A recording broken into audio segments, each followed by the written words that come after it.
The agreement of the 20th February Eurogroup meeting was a spectacular success, because what we managed to do was to replace in the communique the MOU, the Memorandum of Understanding, that awful set of conditionalities, that ball and chain, to replace it with the phrase, a list of reforms supplied by the Greek government.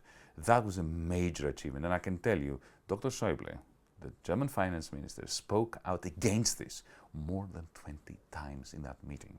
That goes to show that it was not something that was served to us, it was something that we managed to win.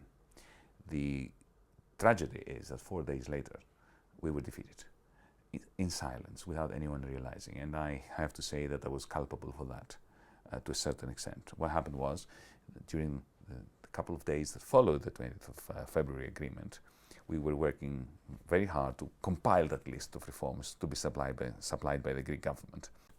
And then on the 24th of February, we had a teleconference. And in unison, the representatives of the institution said in the teleconference that this list is fine, but it is not a replacement for the MOU. At that point, I protested. I said that this violates the spirit and the letter of the 20th February agreement.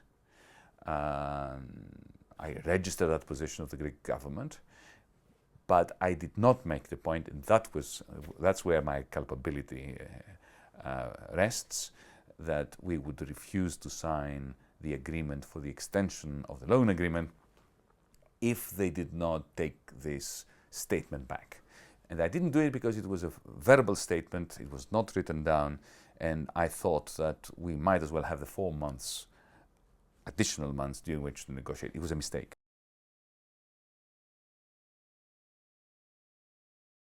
Syriza did very little to mobilize people. Do you regret that?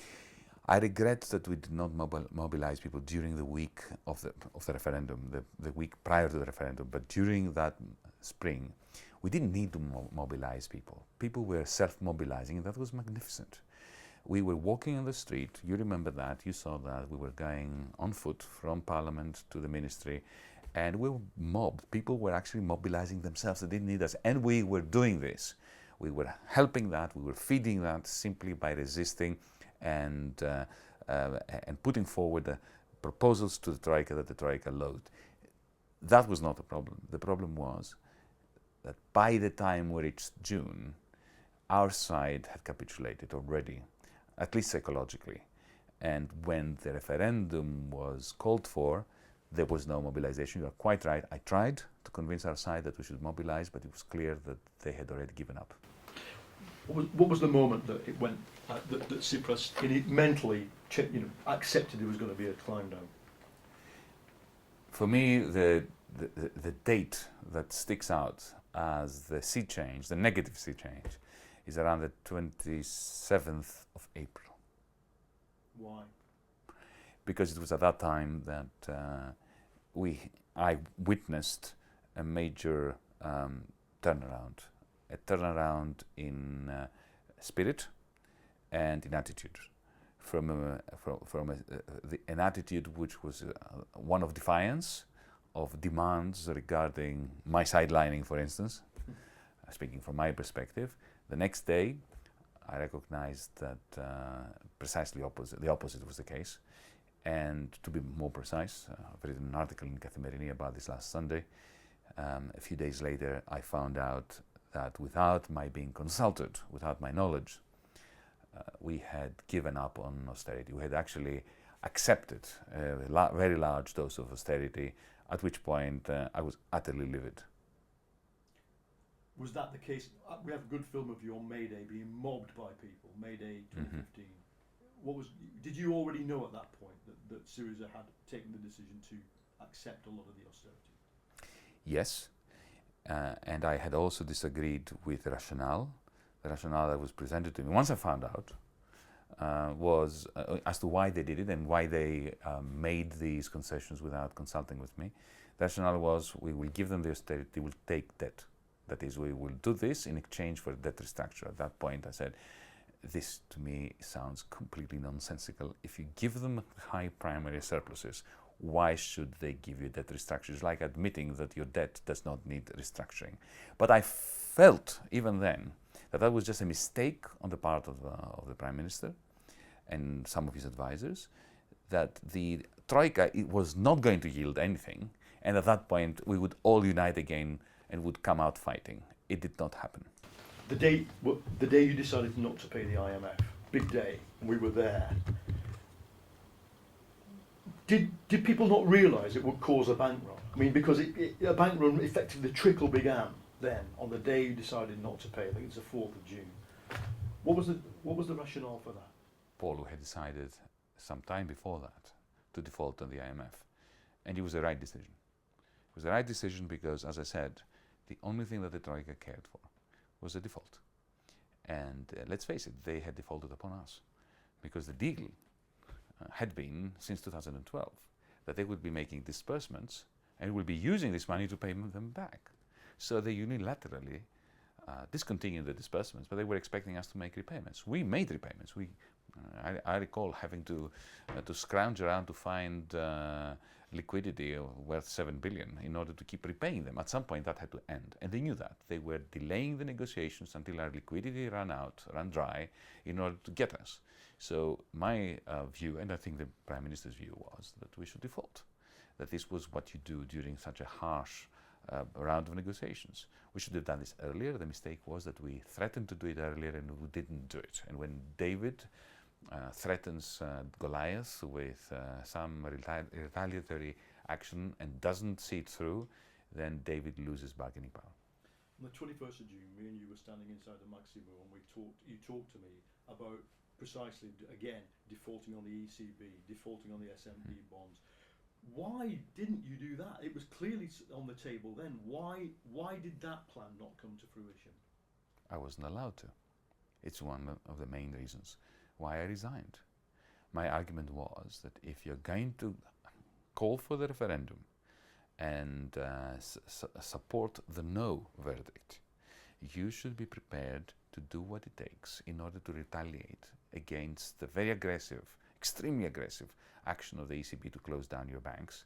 And the one thing we could do was to haircut the bonds the ECB held of the Greek government from the pre-2012 period.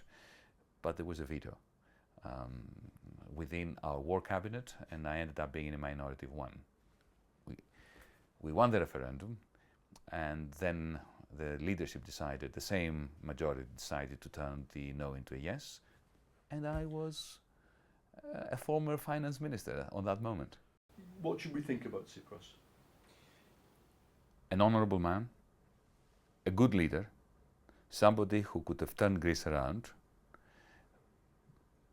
a major threat to the Troika, a Troika that looked at him and me and the rest of our government and very clinically planned the way by which to run us to the ground, step by step by step. It was a little bit like big game fishing, hooking the Prime Minister, giving him a bit of rope. That was Mrs. Merkel being nice to him, and then pulling him back and giving him a bit of rope and pulling him back until he was so weakened that he was fished out of the water.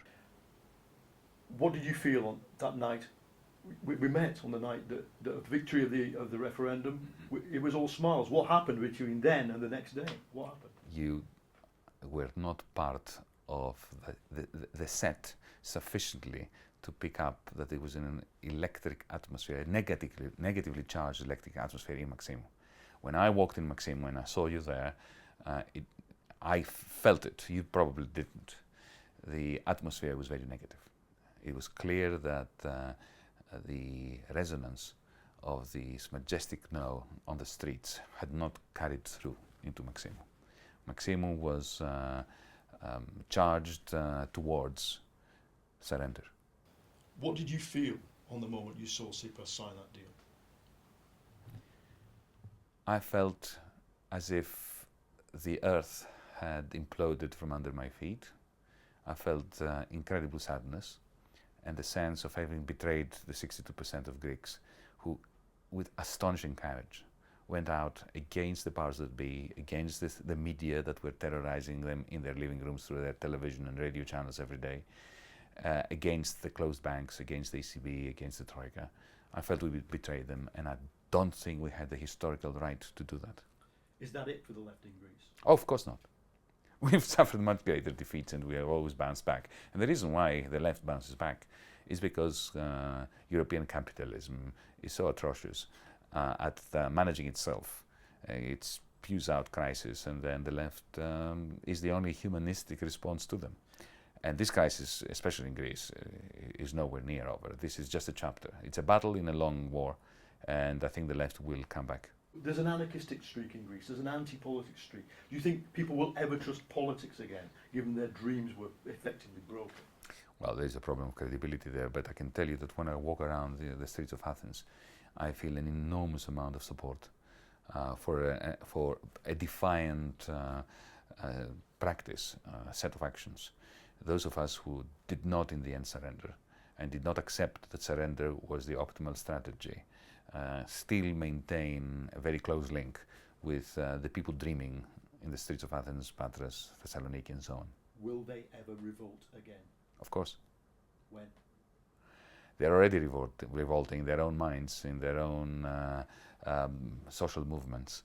It's a matter of waiting for this crisis to escalate again, to take a new turn towards debt deflation, and I'm sure that we're going to see this on the streets again.